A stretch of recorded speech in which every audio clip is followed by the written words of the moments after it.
Good day and good afternoon to all our Poultry School global audience. It's a big pleasure to be with everybody again, and we welcome all people that was here yesterday and the ones that they are joining today. We have again pleasure to be with Bert Peters from Hendrix Genetics.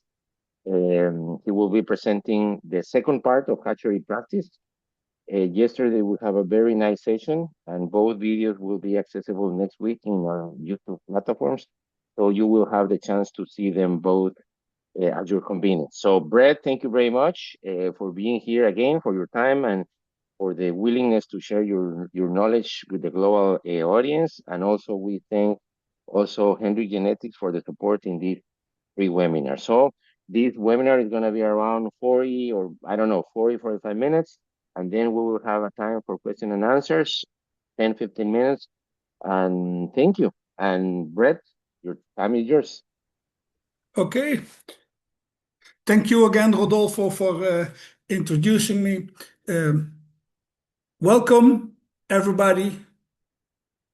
Good afternoon. For me, it's good afternoon. For the people in a different time zone, good morning or a good evening. Welcome back.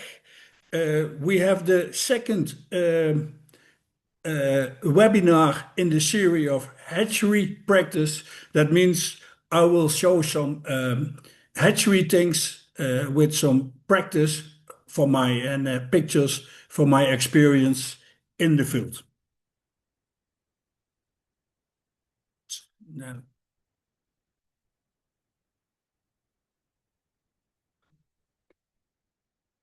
for the ones who didn't attend yesterday, my name is Bert Peters. I'm living in the Netherlands and I'm working for Hendrix Genetics layers as global hatchery specialist. That means for my work, I travel around the globe and to support customers of Hendrix Genetics with hatcheries all over the world. So for my job, I travel a lot and I see a lot of different hatcheries on a lot of different locations. I visit some nice places. Sometimes I eat some strange food. Besides some day-old chickens, sometimes I see some different animals as well. Meet a lot of people and support and assist them with a lot of jobs and work that need to be done inside the hatchery. As mentioned, this is part two. Yesterday we had a hatchery practice part one, and that was about biosecurity and hatching egg management. So everything from oviposition, from the moment of lay of the egg till the start of incubation. That's what we did yesterday. Today we're going to continue with part two, and we will focus on incubation and maintaining chick quality with some examples from the field. Yesterday, we stopped with preheating. So now we will start with the start of the incubation, and we will do that in the setters. There are a lot of different brands all over the world with different types of setters, different companies, and also different sizes, from really small machines, with including one trolley, till machines which have 115,000 eggs inside. Here are some pictures of a lot of different incubators all over the world.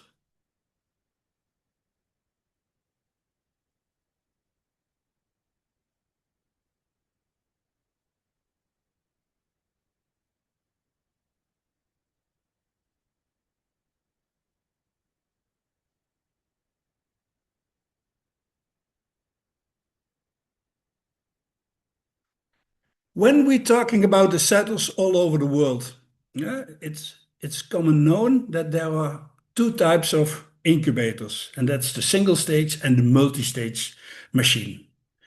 As well, single stage as multi-stage is used all over the world. A little explanation for the ones who doesn't know what is the difference between single stage and multi-stage. In a multi-stage, it's a bigger machine what contains eggs from different stages of incubation. That means we have eggs in the machine which are incubating for a short time, the ones who are needing some temperature, and there are eggs inside the machine from a later stage of incubation, the ones who needs cooling. The goal is to set the same amount of eggs in the same frequency every time. So new eggs are going in, and with transfer, the warm eggs are going out. That means that the machine is always fully utilized. So the machine is always full. And then we have the single stage, and the single stage works according the principle of all in, all out.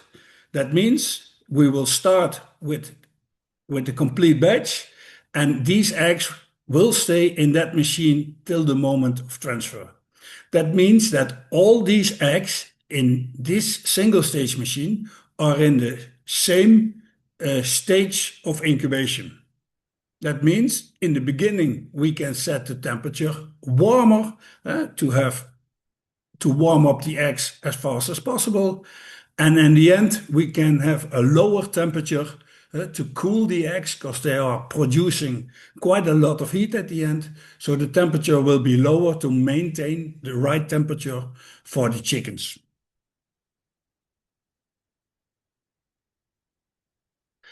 When we look at the graphs from a single stage and a multi-stage, we will start with the graph on the right side.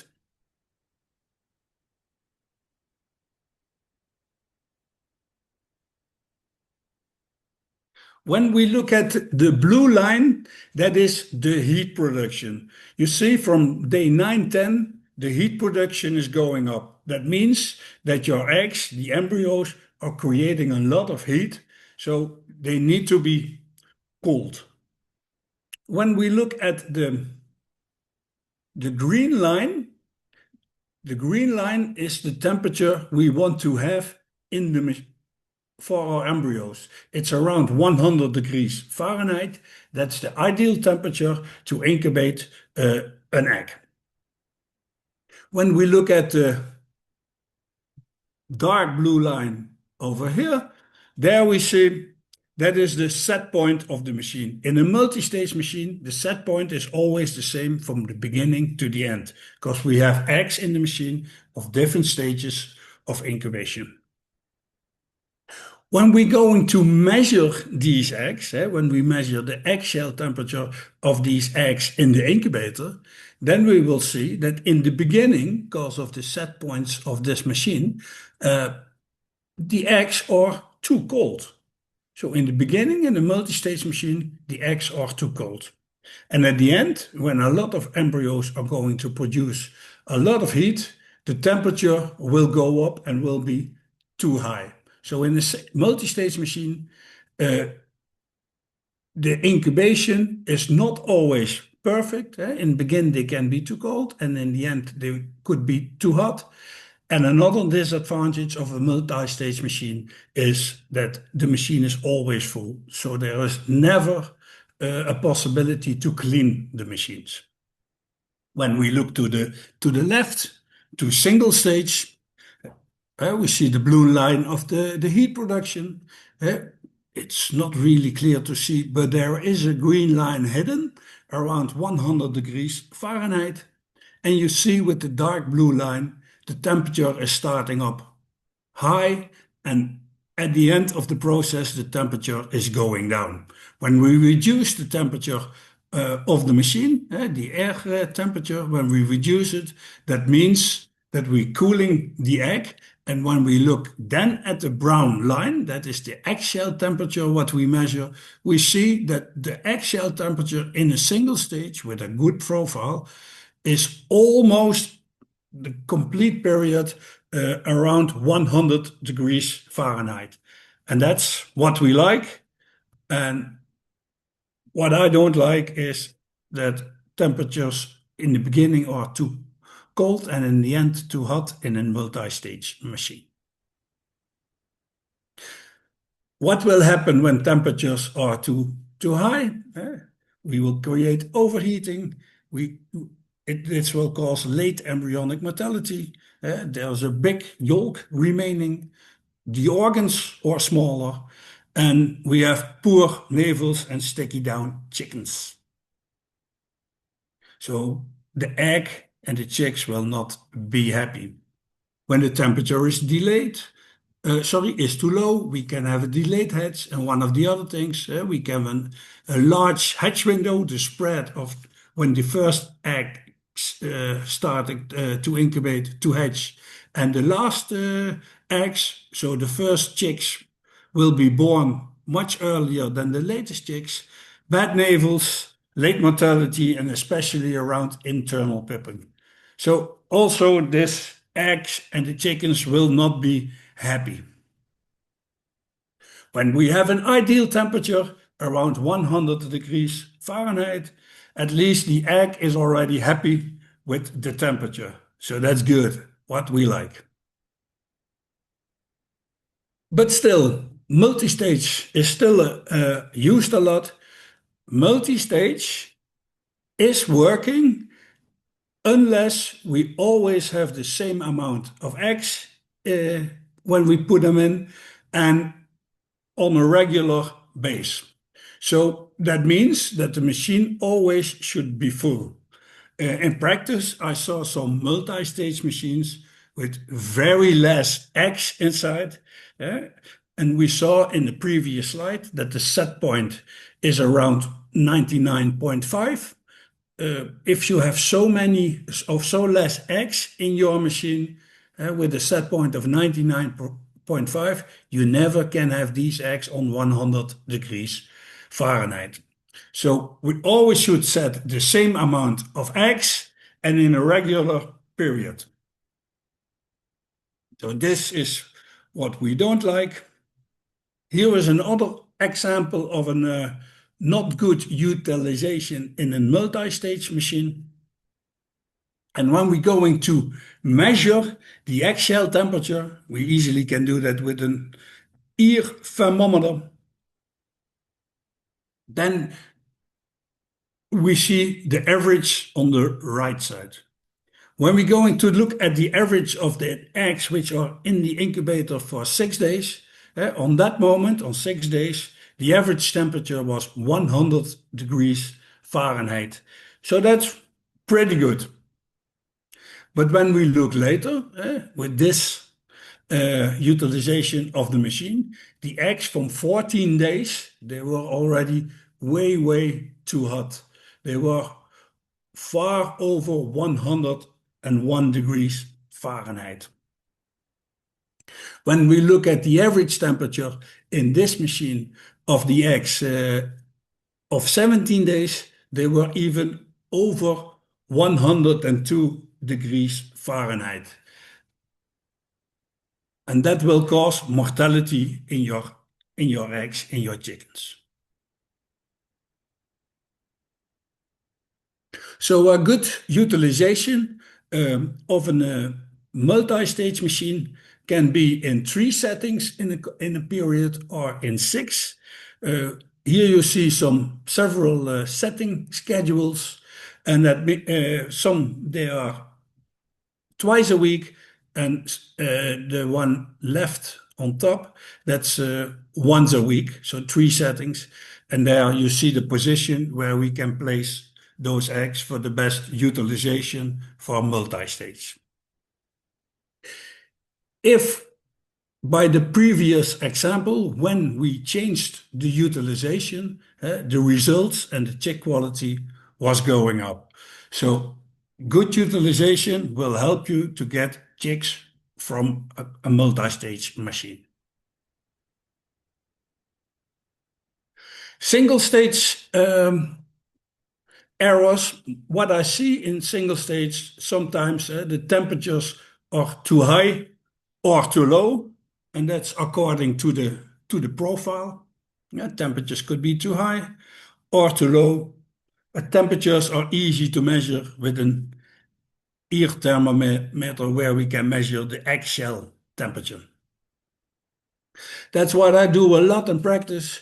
I always bring my ear thermometer and I will check the eggs on the eggshell temperature. How to do that? We always should measure on the side and not on the top where the air cell is, but always on the side where is the embryo and the chicken at the end. It's very important that we only measure eggs which are fertile. If there is growth, there is heat productions. So these eggs are important to know what is the temperature. If we have infertile eggs, clear eggs, then they always take the temperature of the environment. So we cannot steer on infertile eggs. When we measure, we should measure eggs where is development and where a chick is growing in to make a good analyze. We have some recording forms for that, and you can find them in our hatchery management guide, which is also mentioned yesterday. Another error what can occur in a single stage machine can be egg weight loss will be too less or too much. When the egg loss is not enough, then we will create a very small air cell. When there is a lot of egg weight loss, the air cell will be too big and there will not be enough space for the chicken. Optimum, it will be between 10 and 14% your egg weight loss, but it also differs per flock age. For a young flock, there is less egg weight loss, and with an older flock, we will have some more egg weight loss. It's based on the numbers of the weight of fresh eggs, and we always calculate the egg weight loss on 18 days, so the moment of transfer. So in the beginning, we select a tray, we mark it, we weigh it, and at transfer, we weigh it again, and we can make the calculation what was the egg weight lost. We always do it by a complete tray. You can do it individual as well, but an average between 10 and 14% will be okay. There's another recording form available in our hatchery management guide. The most frequent asked question to me is, do you have a perfect incubation file for that breed for us? And the answer to that question is, no, I don't have. And then people are surprised because you're the specialist. Why don't you have a profile for us? There are so many profiles I see used everywhere.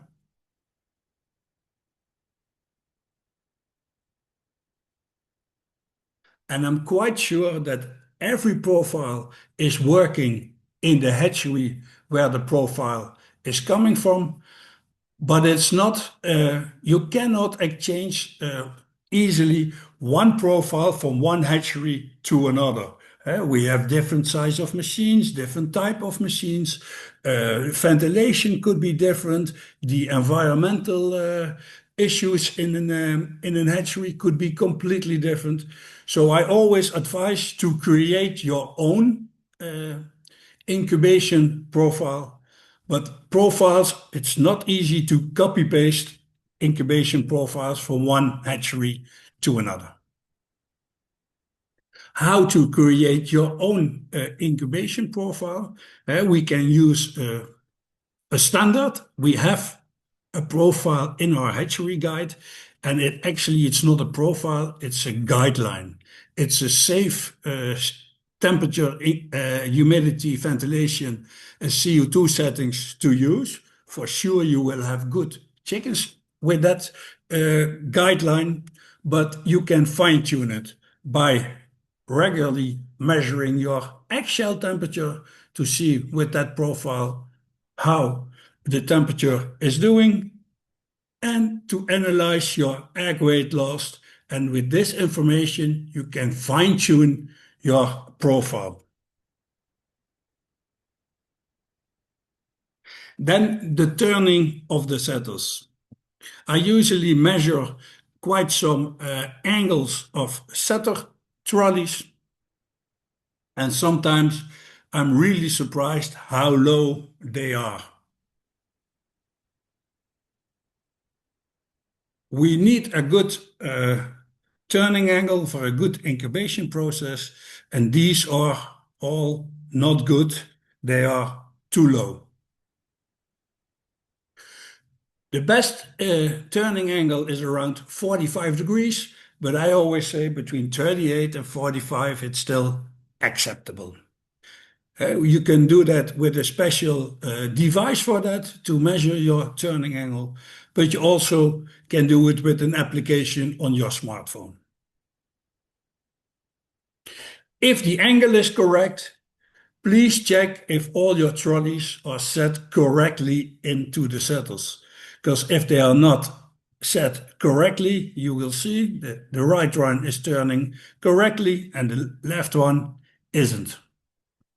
Incorrect turning will cause some early death, failure to pip, chicks will be dead in shell, and we will have some malposition. So it's very important that they will set correctly into the setters that they can turn with all the trolleys. And check it. But also maintain your trolleys and your turning devices.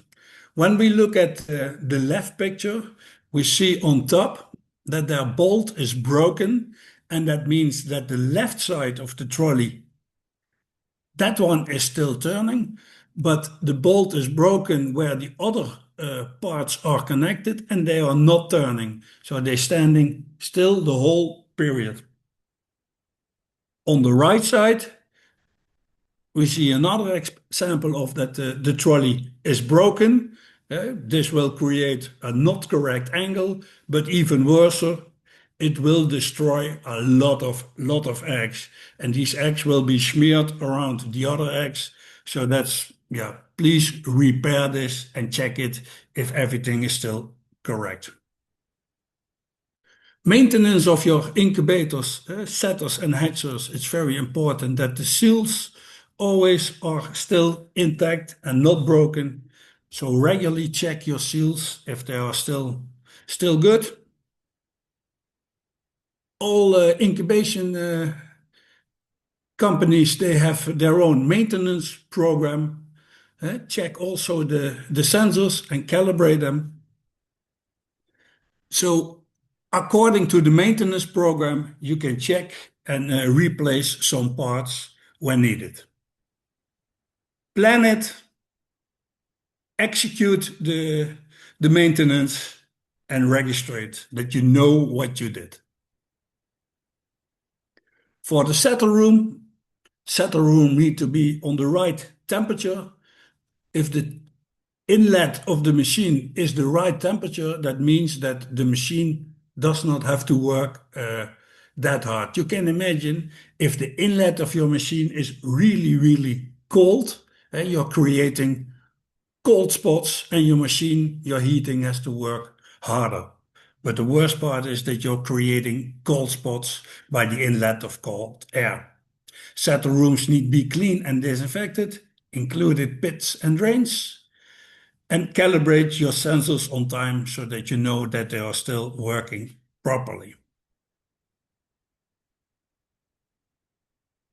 Humidity in your setter room should not be too high, so avoid water leakage.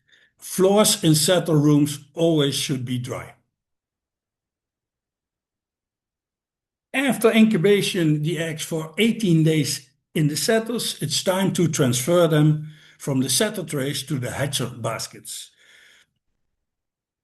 Transfer should be taking place on the right moment, and the right moment is before external pipping. I always say it's the best to do it on day 18, so between day 17 and a half and day 18 and a half.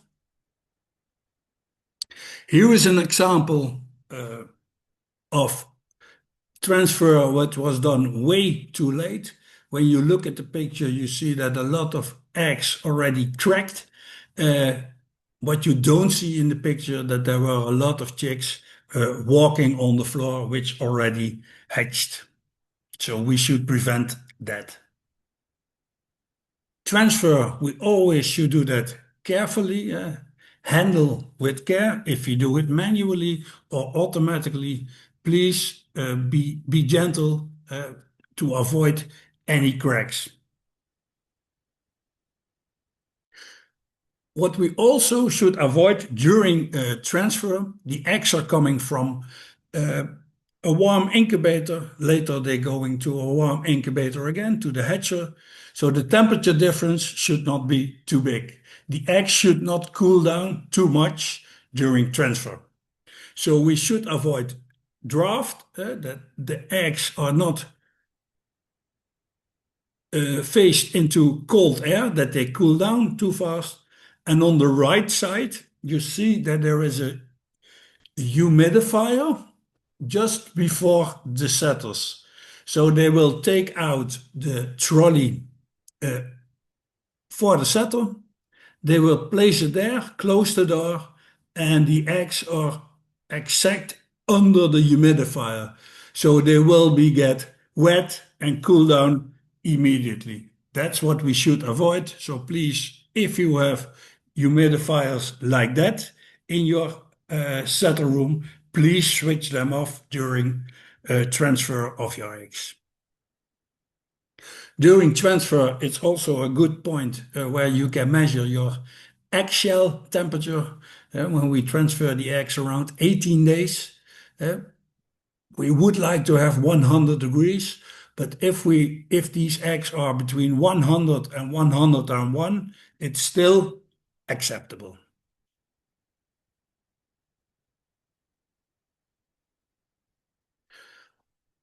For a good transfer, the room temperature should be between 25 and 27 degrees, that the eggs will not cool down too much.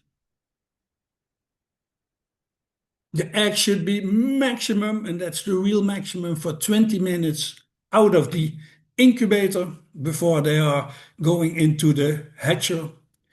Hatcher baskets should be dry. You can imagine if your hatcher baskets are still wet, that means the water needs to be evaporated. The heat will take care, and the wind, that this water will be evaporated, but it will take the heat from your eggs. So if you are using wet baskets, your eggs are cooling down pretty fast. So don't use wet baskets. And the hatchers should be at temperature, so preheat them, start them a 1/2 hour earlier before you do the transfer, so that your hatchers are on the right temperature. Then the question will be, should we candle or not? I see hatcheries with don't candle. I see hatcheries with candle and don't take out eggs. I always advise, if the infertility is more than 10%, so if your fertility is below 90%, please candle all the eggs and remove the infertile/clear eggs. Because when we candle these eggs, they're all looking clear, and we quickly say these eggs are infertile. That's not completely true. The clear eggs will contain some infertile eggs and some early embryonic mortality, what we talked about yesterday. So something went wrong in the very early phase of hatching egg management, and these embryo didn't survive, but they look like They look clear, they look like infertile eggs, but it's really an early embryonic mortality. But if we have more than 10% of eggs clear, please remove them.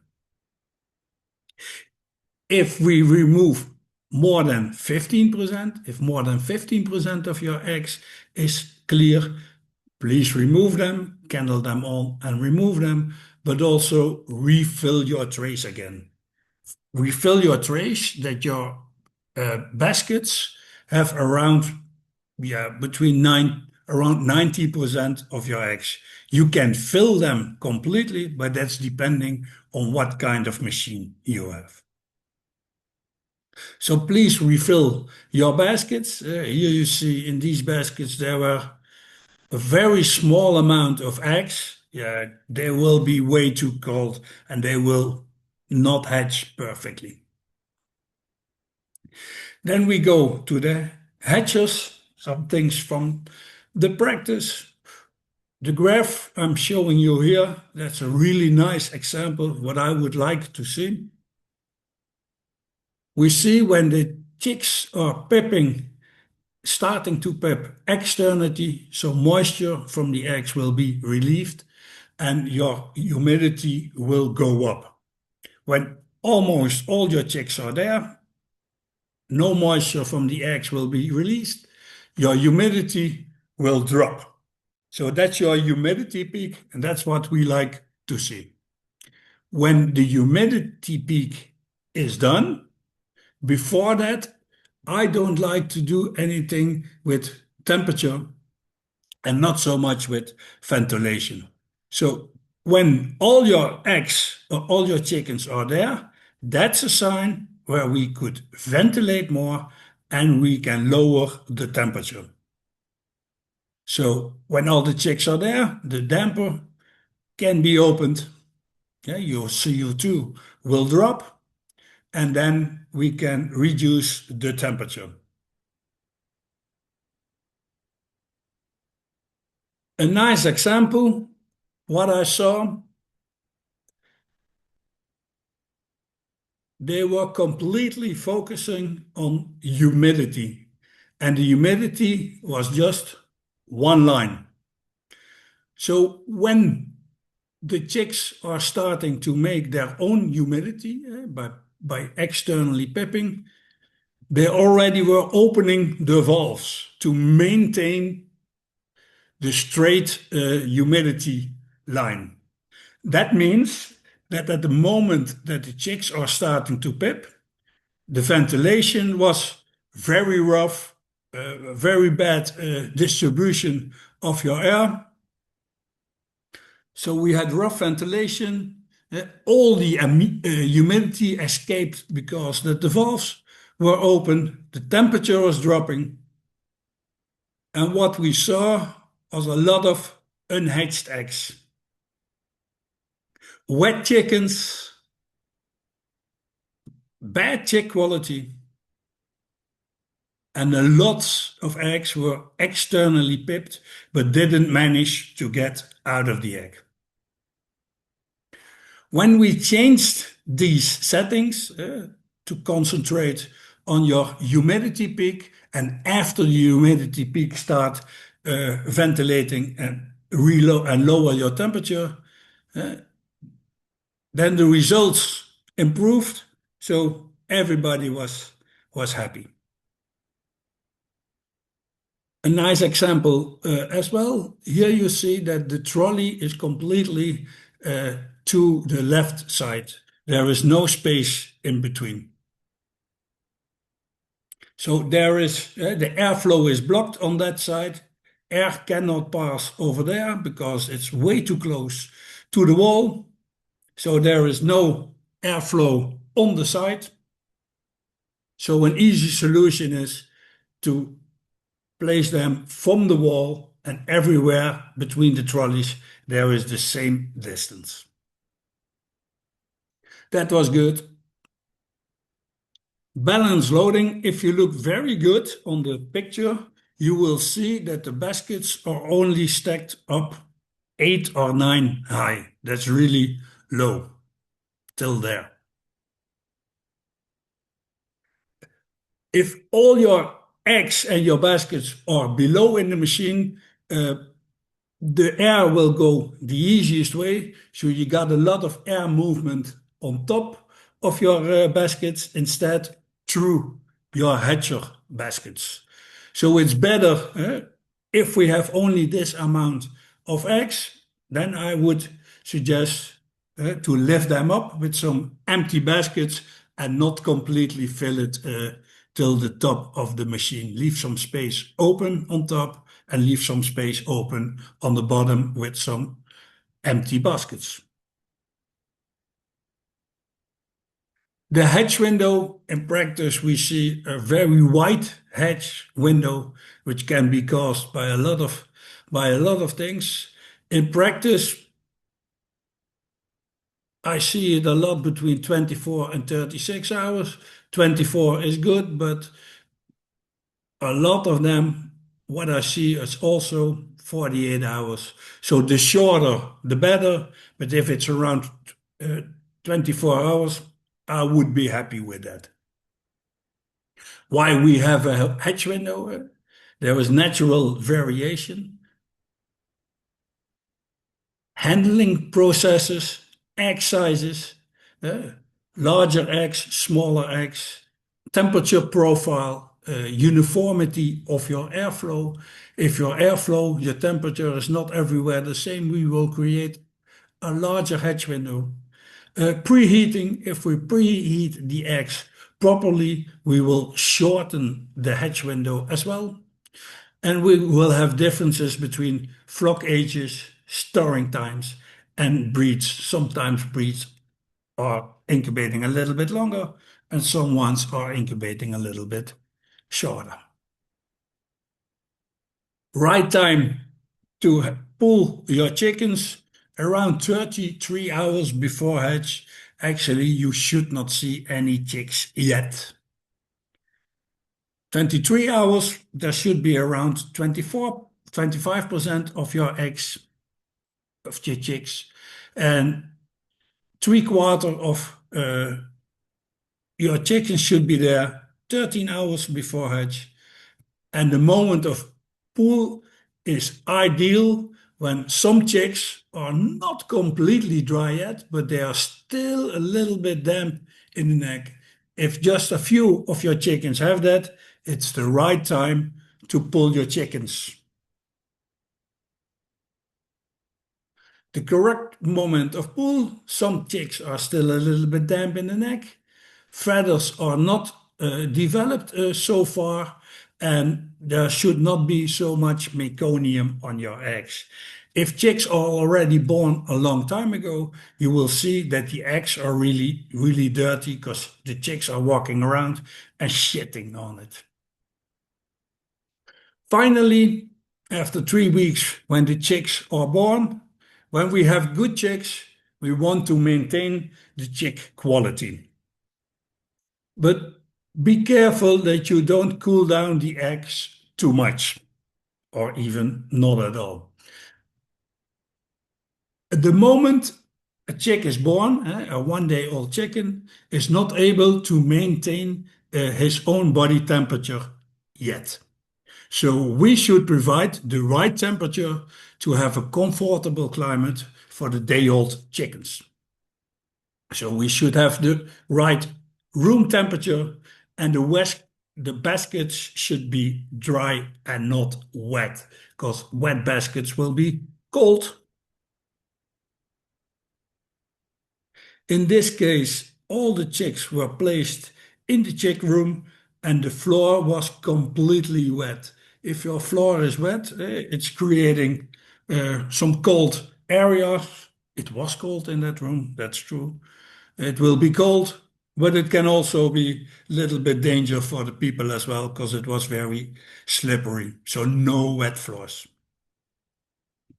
Never store any chickens on the floor.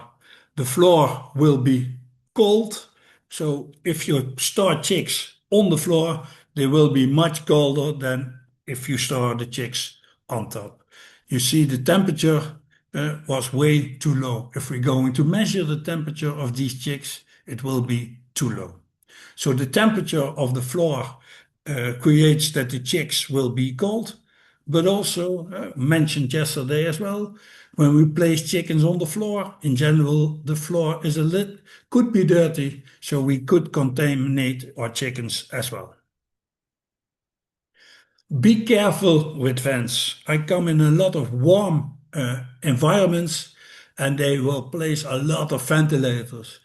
But be aware that ventilators are causing a lot of draft, so they will cool down your chickens. Even if you have warm air, if you have a very much wind, your chicks will cool down immediately. Here a nice example. You see that the chicks on the conveyors, they were really wet. Uh, they were shitting because these chicks were stressed, and it was caused by two ways.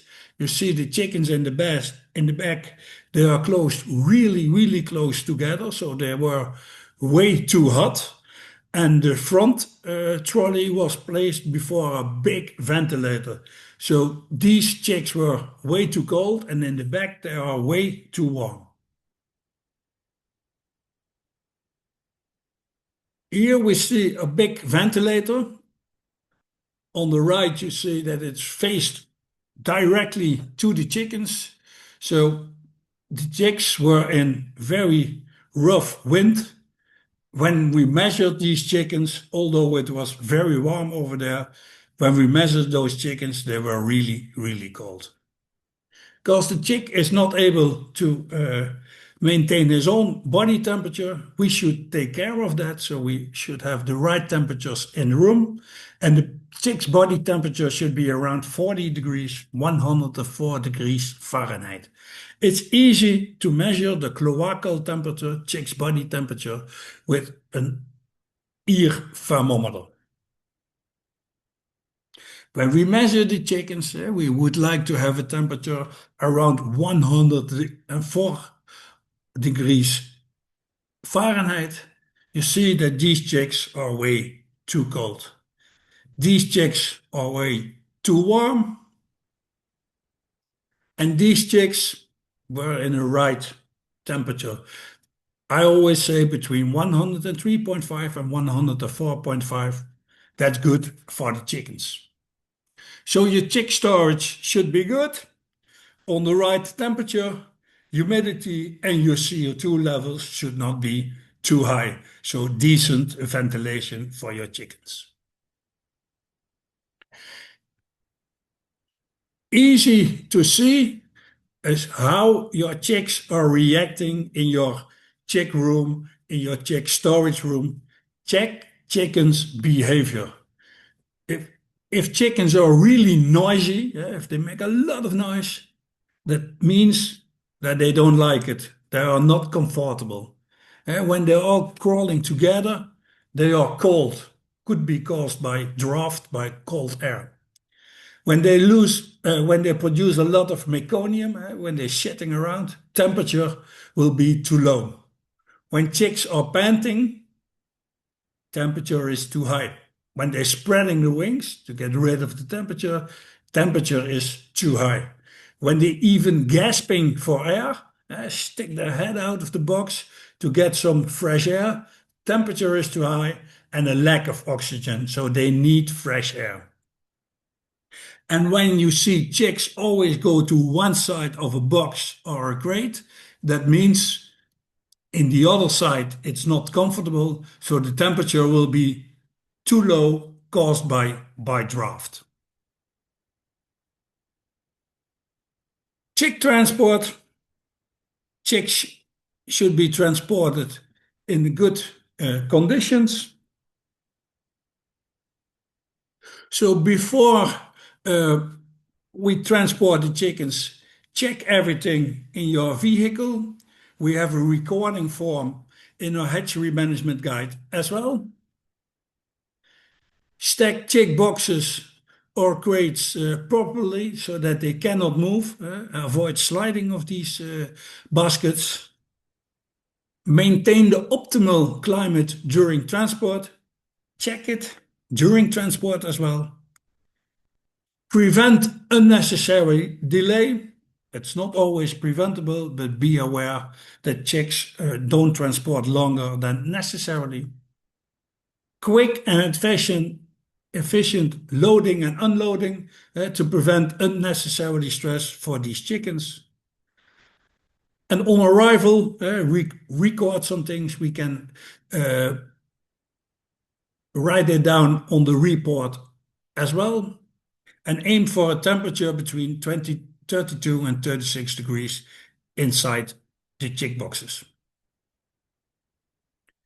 When you want to check later what was the temperature inside my chick boxes, you easily could use one of the data loggers. A lot of them are available. What is here on the pictures, they are relatively cheap and easy to use. Afterwards, you just stick the USB part inside a computer, and then you immediately get your PDF file of your temperature recording during transport. The reception of your chickens, the floor needs to be at minimum 28 degrees Celsius. The litter where the chicks are walking on should even be warmer, around 30. Tick temperature should be around 40 degrees, what we easily can measure with an ear thermometer. And after 5 days, when chicks starts, when they are not rely on our temperature anymore, they will maintain their own body temperature. Then we can adjust the temperature in the house. We have a poster with some instructions for that. It's also available in the Hatchery Management Guide. The Hatchery Management Guide has a lot of information about the topics I taught today and yesterday. The Hatchery Management Guide is available in English, French, Spanish, and Russian. So far, my presentation today, uh, Hatchery Practice Part 2, Incubating and Chicks. Are there any questions? Thank you, Brett, for the presentation. Again, yeah, we have a few questions in the audience. At this point, we don't have as much as yesterday. Give me a second. I'm just gonna cut the presentation here so the recording is gonna be clean. And then give me a minute and we can start with the questions. So thank you everybody for being here. We're gonna be answering questions. Stay with us. We're gonna be starting answering questions in a few minutes. Thank you very much.